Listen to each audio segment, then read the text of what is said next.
Hello guys, আসসালামু আলাইকুম। সবাই কেমন আছেন? আশা করি সবাই ভালো আছেন। আবার একটা নতুন ব্লগ নিয়ে হাজির হয়ে গেলাম। আপনাদের নিয়ে যাব আজকে গাজীপুরের ঐতিহ্যবাহী মেলা, রথের মেলা, যেটা আসলে শুরু হয়েছে গত 2 দিন হয়েছে। আমার মেয়ে এতই জেদ ধরেছে যে আমাকে আসলে মেলাতে নিয়ে যাও। তো স্কুল শেষে আমি ওখানে নিয়ে গেলাম।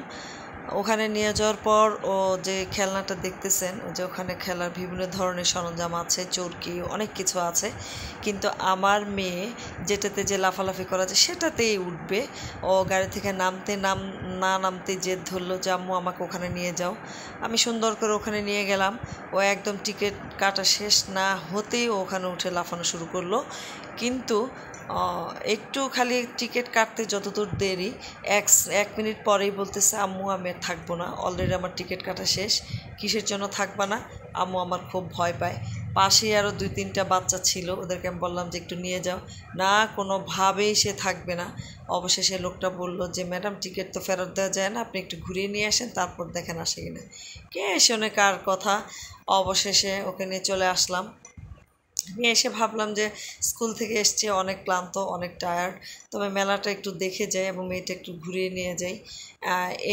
এই হচ্ছে মেলার, মানে আমি যেখানে ছিলাম সেখানে হচ্ছে পুরোটাই খাওয়া দাওয়ার সরঞ্জাম। আসলে আপনি কি নেবেন? এই মেলাটা আসলে গাজীপুরের বছরে একবার হয়, যেটা আসলে রথের মেলা নামে পরিচিত, রথযাত্রা যেটাকে বলে। তো সেই উপলক্ষে মেলাটা অনুষ্ঠিত হয়। তো সেই মেলাতে আসলে দেখতেই পাচ্ছেন এতই ভিড়, তার সাথে তো গরম আছেই। কোথায় যে কি কিনবো, কোথায় খাবো, কি করবো আসলে কিছুই বুঝতে পারছি না। তারপর অলরেডি স্কুল থেকে এসেই আমি মেলাতে মেয়েকে নিয়ে চলে গেছি। আরও ক্লান্ত, আরও টায়ার্ড। আসলে মেয়ের জিদটা আসলে রাখতে পারলাম না, যেতেই হলো আমাকে বাধ্য হয়ে। ছেলেকে সাধলাম যে চলো যাই, ছেলে বলতেছে না আম্মু আমি কলেজ থেকে মাত্র আসছি, আমি একটু রেস্ট নেবো। আচ্ছা থাকো। এই যে এগুলো আসলে প্রত্যেকটা এক একটা স্টল, আমি আসলে পুরোটা আজকে ঘুরতে পারিনি, খুব ক্লান্ত লাগছিল, একটু ঘুরিয়ে আমি বাসায় চলে আসছি।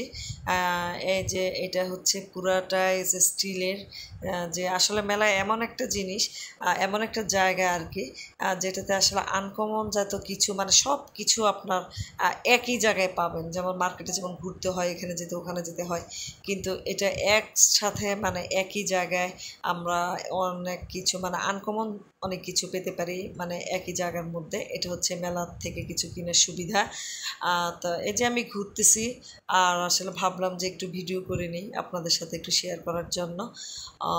তো এই যে মেয়েটাকে দেখাচ্ছি, আমি যে পাশে দোকানে গিয়েছি এগুলো শুধু সব যে এই অবস্থা, যে রুটির বেলুন, পিড়ি, তারপর হচ্ছে যে কিছু স্টিলের দাব, বটি, এগুলাই হচ্ছে দেখা যাচ্ছে যে এগুলোই দেখা যাচ্ছে। আসলে খাবারের কোনো ভালো দোকান এখানে পাচ্ছি না, ভালো স্টল সম্ভবত সামনের দিকে আছে। তো সামনের দিকে গিয়ে হয়তো বা মেয়েটাকে কিছু খাওয়াবো, খেয়ে বাসায় চলে আসবো, সেরকমই চিন্তা ভাবনা। দেখা যাক কতটা এনার্জি কুলায়। তা হাঁটতে হাঁটতে যে মাটির জিনিসগুলো আসলে আমার খুবই পছন্দের, তাই মাটির যেখানে যে মাটির প্লেট, বাটি, চায়ের কাপ, তো মেয়েটাকে বললাম যে তুমি এখানে একটু দাঁড়াও, আমি একটু দেখতেছি। তো আসলে যে একটা মাটির প্লেটেরই দাম আমি জিজ্ঞেস করলাম প্রাইস কত, চাচাকে জিজ্ঞেস করলাম যে চাচা প্রাইস কত। চাচা বললো 150 টাকা, আর বাকিগুলো তো আছেই। তো আসলে এগুলো অনলাইন থেকেও আসলে পাওয়া যায়, একবার সেট হিসাবে, ডিনার সেট হিসাবে। তো দাম টাম জিজ্ঞেস করে আর কিছু জিজ্ঞেস করলাম না। মনে হচ্ছে যে একটু বেশিই চাচ্ছে, মেলা দেখেই নাকি মাটির যে ইয়েগুলো আসলে দেখতে এতই ভালো লাগে যে অনেকে কিনে নিয়ে যাচ্ছে।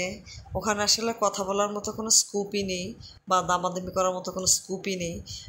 ওখানে যে প্রত্যেকটা স্টলে ওনারা কী করেছে, যেটা আমরা মার্কেট থেকে দামাদামি করে নিয়ে আসতে পারি, কিন্তু মেলাতে গিয়ে দামাদামি করার কোনো স্কোপ নেই, কারণ এতই কাস্টমার যে ওনারা আরও একদম সেই অবস্থা। ওনারা কী করেছেন, প্রত্যেকটা স্টলে স্টলে সুন্দর করে প্রাইস লিখে রেখেছেন, যে আসলে এটার প্রাইস কত, এটার প্রাইস কত, যাতে কোনো কথা বলতে না হয়। সেটা আসলে যদি মনে হয় যে আপনি নেবেন তাহলে নেন, না নিলে চলে যান। ওনাদের চিন্তাধারা হচ্ছে এরকম। তো আসলে মেলার সিস্টেমগুলো এরকমই হয়। আসলে আমার বাসার কাছেই মেলা, তাই ভাবতেছি একটু গিয়ে কষ্ট করে গিয়ে আপনাদের সাথে ব্লগটা শেয়ার করি। ধন্যবাদ সবাইকে।